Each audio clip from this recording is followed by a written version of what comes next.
Everyone, Joe Brady here, and I just got back from Scotland, and I promised you guys something. I promised you that I'd show some techniques for preparing and stitching together your panoramic shots. And I did a lot of shots with this thing. I've got my PhotoPro E6H gimbal here.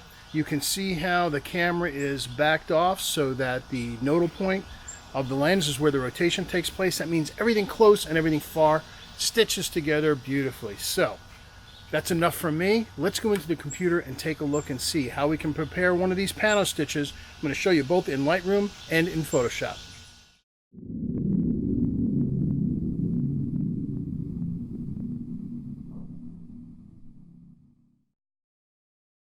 Alrighty, so I promised you guys a panoramic stitch from our recent travels to Scotland. So the first thing I like to do is adjust the individual stitches before I stitch them together. Is this absolutely necessary? No, but it really gives me a better idea if it's something I want to pursue. Now this is a, let's see, so there's 1, 2, 3, 4, 5, 6, 7. This is a 7-frame stitch. This was actually shot on a Panasonic GH5. And I look at the histogram and I see, yep, I protected the clouds. You can see in the upper right here, I got a little bit of space. The blacks are almost black, even though it looks very dark on the screen. So what I like to do is pick something that's representative of the scene, that's got the full tonal range, usually something in the middle. So here we are. So let's go ahead and adjust this. Even though the highlights are good, I'm going to bring them down further, because we're going to do some other adjustments to the exposure. I'm going to bring the shadows all the way up. And then I'm going to bring the entire exposure up, because you can see we still have some room up over here. And now I'm going to add both some vibrance and some saturation. And I'm even going to bring up the exposure a little bit more. Now, if you're new to Lightroom or haven't updated Lightroom lately, and under the Presence panel here, there's a new slider called Texture. In fact, let's go ahead and zoom in a bit. Let's let it finish drawing. So we can see texture. If you bring it the other way, it blurs the image. It was actually, my understanding, is originally designed for skin smoothing. So there's our texture, and clarity is a little bit heavier. Texture is a little bit lighter kind of effect. Dehaze we're going to use probably just on the sky, because if I add dehaze here, you can see it'll add some nice pop to the image, but it's going to darken the foreground. Oh, maybe we'll add a little bit there. All right, so that's looking a lot better. In fact, I think I might even bring the exposure up just a little bit more.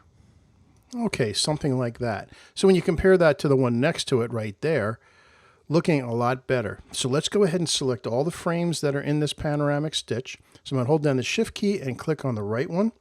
Then I'm going to hold down the Command or Control or Control on a Windows machine with Shift still held, and that selects all of the images in the stitch. So I'm going to sync and just select everything and let it go ahead and apply those adjustments. So if we go over to the far right of the scene, as we scroll to the left, you can see there's all of our individual images waiting to be stitched together.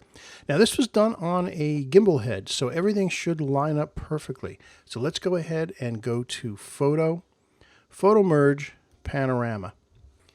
Now when you go to the Panorama stitch, you'll see 3 choices up here called projections. Not going to go into the details of those right now, but I think what you're going to find is 99% of the time cylindrical is what you're going to want. Spherical occasionally, perspective really hardly ever. There's certain street scenes it works on. If I come across one, I will share it with you. Now by default, it goes to auto crop. Let's turn that off a second so we can see the entire image.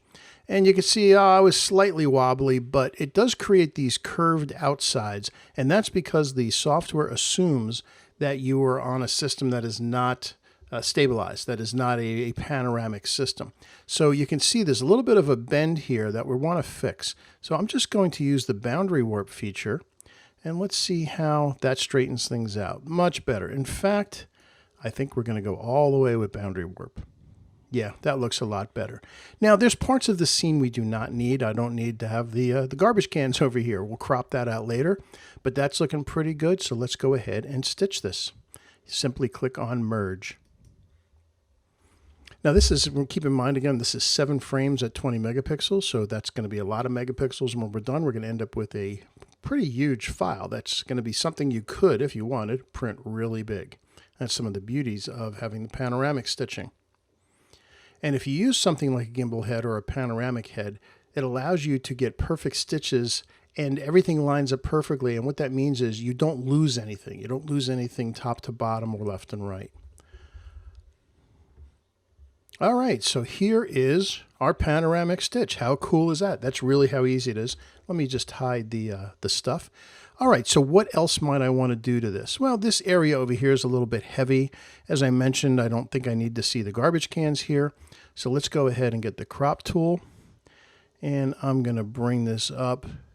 I kind of want to put the village here, the part of the fishing village here, kind of to be the main subject. And by the way, this is in the town of Portree on the Isle of Skye in Scotland. Beautiful day. Yes, so yes, it does not always rain in Scotland.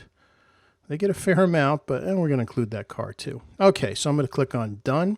All right, so I see, ooh, look, I had a spot on my sensor. You can kind of see it right here.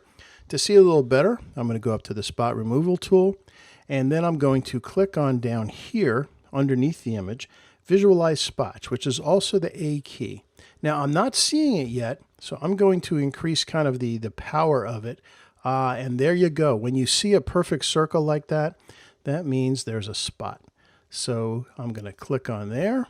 I got another little one here, something going on here. And this probably isn't a spot. It's probably a bird, but it's going. And if you don't like where it's sampled from, you can just pick another spot for your spot. Okay. All right. That looks pretty good. We got rid of all of those. Lovely. Now, the one last thing I want to do is I really want to add some more pop to the sky up here. And also, I see it's gotten a little bit, could use a little dehazing up on the top here. So I'm actually going to use the dehaze filter with a graduated filter. So let's use a graduated filter here. And I'm going to click here and come down at an angle. Because I do want to get the top of the trees here. I don't necessarily want this bit of tree. So let's click on down the bottom, show selected mask overlay, and I'm going to come up above and get a brush. And I'm going to hold down the Alt key, which turns it into a minus. You see the minus in the middle of the circle? I have auto mask on, so it's only going to minus the things underneath, and I just want to get rid of this tree here. And notice with the minus and auto mask on, it leaves the sky alone, but it pulls out just the leaves. So we can turn off the overlay, which by the way is the O key, and let's apply some dehaze to that and see what it does for our sky. Oh, that looks so much better. That looks lovely. All right, sometimes I do find this filter seems to have a tendency to make the sky go a little bit maybe too cyan to my liking. So I'm going to hit done here, and then I'm going to go to Use Saturation Luminance. Click on the hue, click on the pointer here, and I'm going to click in here and push up. I want to add a little bit more blue to make it a little bluer and a little less cyan. That looks great. I'm also going to add a little bit of saturation just to the water. Let's do that. And one last thing I'm going to do. I'm going to do a little local adjustment. I'm going to kind of highlight the buildings over here. So I'm going to get a brush.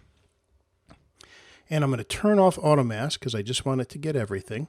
I'm going to hit the O key, which will turn on the overlay. And I'm just going to do a big swath here. I want to lighten that area up, but it's going to be subtle. So I'm going to hit O to toggle that off. And let's just bring up the exposure a little bit. And the saturation. Maybe the contrast too. And that looks great. So there is our stitch of all of our frames. Let's go full screen so you can see it better.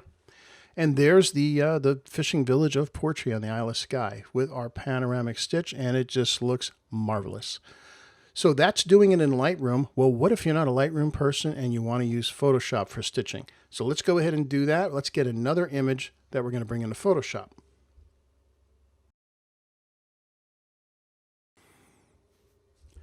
All right, so here's another panel. This one's a lot of frames. In fact, let's take a look right to left. 1, 2, 3, 4, 5, 6, 7, 8, 9. Now, this is 9 frames shot with the Sony a7R III. In fact, I can bring that information up. There it is, Sony a7R III. And this is a 42 megapixel camera at 9 frames. This will Unfortunately, it will really crash a lot of computers. You have to have a serious amount of processing power and RAM to pull this off. So what I'm going to do is I don't need the full resolution of this. I'm going to send it into Photoshop after I do some basic adjustments here. So for those of you that are not Lightroom people, if you're just a Photoshop person, the Develop module in Lightroom is actually the same software as Adobe Camera Raw. It's the same thing. The things might be put in a slightly different place, but all of the sliders are the same. So I'm going to do the same thing. I'm going to take a look at the middle here. Well, I think I'll go with this one. Let's go ahead and make some adjustments to this. So again, I'm going to bring the highlights down, open up the shadows. I think we'll add some contrast to this, some texture, some clarity.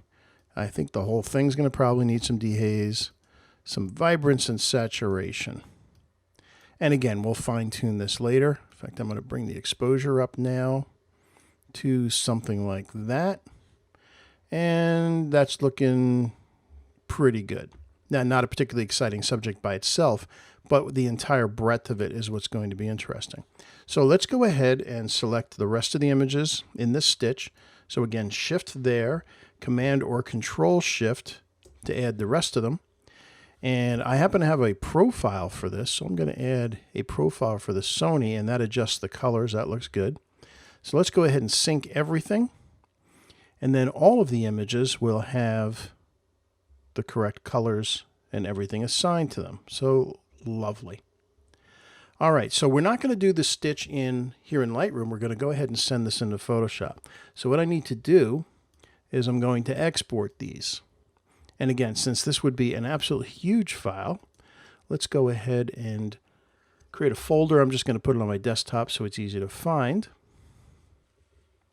So we'll go to Desktop, New Folder, and we'll call it Photoshop Pano Demo. And we'll choose that, put them in there. And I'm just going to make JPEGs. Let's see, we'll make the long edge, which is the tall edge. We'll still make it a pretty big file. Let's make them, we'll make them 4,000 pixels high. And that's good. So we'll go ahead and export all of those. Oh, I do want the quality 100%. And export those. And that'll take all 9 of those files and allow us to stitch them together in Photoshop. It's still going to be a huge image when we're done. I just didn't want to deal with 9 42 megapixel files because we'd be sitting here watching the thing spin for quite a while or go make a pot of coffee or something. Now, if you're wondering, why don't I just export these all into Photoshop? I could do that, but then it's going to export them all at full resolution as full raw files and convert them into a PSD.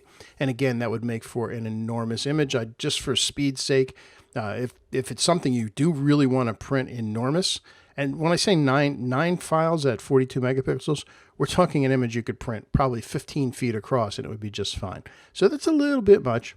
So that's why I decided to shrink this down a little bit. So I'm just exporting full size or full res JPEGs, or full quality JPEGs rather, so that we can then stitch them in Photoshop, because Photoshop offers us some different options for stitching together, particularly if you're using a pano or a gimbal head for your stitch and the nodal point is set so that everything really will stitch perfectly and you're not going to lose anything. Okay, so here we are in Photoshop, and I can open the images first if I want, or I can simply go to File, Automate, Photo Merge. And then it's going to ask us what to use for our files. So we're going to go to Browse, go to the desktop, and here's our Pano demo. I'll select all of those and click on Open. Now here's our files. Now look at all these different choices you have. Here's our friends cylindrical and spherical and perspective that we saw. We're not going to use any of those because this was done on a pano head or gimbal head. We're just going to click on Reposition. What that'll do is just put the images left to right where they line up and not apply any kind of distortions or what it feels are corrections, which would need to be done if you were probably hand holding. But when you're on a gimbal or a pano head, you do not need to do that. Reposition works best. So I've got all those images open. Photoshop's going to go ahead and do its magic.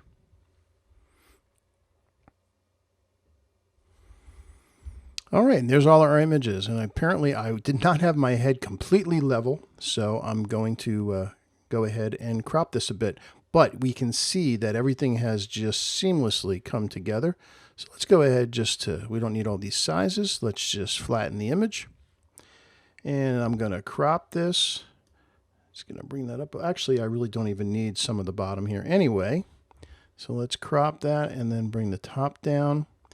And you have to decide as far as ratio, what is you want. Now, one of the beauties of Photoshop is if I decide I want this to be my pano and I'm missing a little piece here, Photoshop can fill that in. In fact, let's go ahead and take advantage of that. So I'm going to hit enter on that.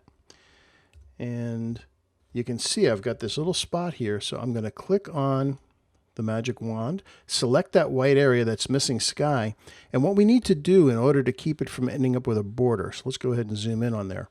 To make that a very clean transition, let's go to select, modify, and we're going to expand it. We're just going to expand it. We'll expand it 2 pixels. That just makes for the content aware fill to work better.